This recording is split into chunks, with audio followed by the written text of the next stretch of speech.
Hello mga palangga, masang buhay sa ating lahat. Kumusta kayo dyan? Welcome to my channel again.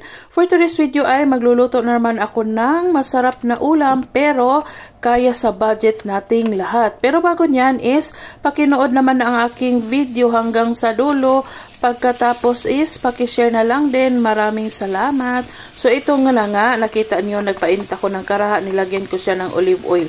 Nagisa ako ng giniling na manok. Giniling yan siya na manok. Pagkatapos niya, nilagyan ko siya ng pepper, garlic, onion powder. Para malinamnam na siya hanggang sa maluto yung ating meat. Mabilis lang siya maluto kasi nga giniling siya. Tapos set aside natin siya sa kawali. Tapos igisa natin yung sibuyas at saka sili. Ganyan siya. Tapos i-mix yan siya lahat. At huwag kalimutan na haluan din siya ng garlic. Kung may extra kayong garlic, so pwede nang dagdagan para mas lalong sasarap ang ating ulam.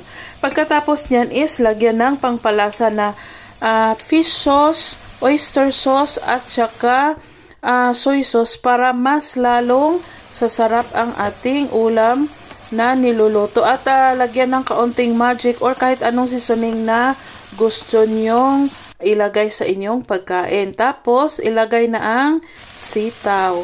So ang niluluto ko ngayon is adobong sitaw na may giniling na manok. Ayan. So ang sarap, mabilis lang siya kasi gulay. So ilipat na agad-agad sa ating serving spot or sa bowl or kahit ano para hindi siya ma-overcook doon sa kawali. Ayan, mabilis lang siya so makakain ka kaagad. So kung nakaabot kayo hanggang dito sa video na to, pakisagot ang aking tanong kung ano itong ulam na niluluto ko ngayon. Ayan, maraming salamat.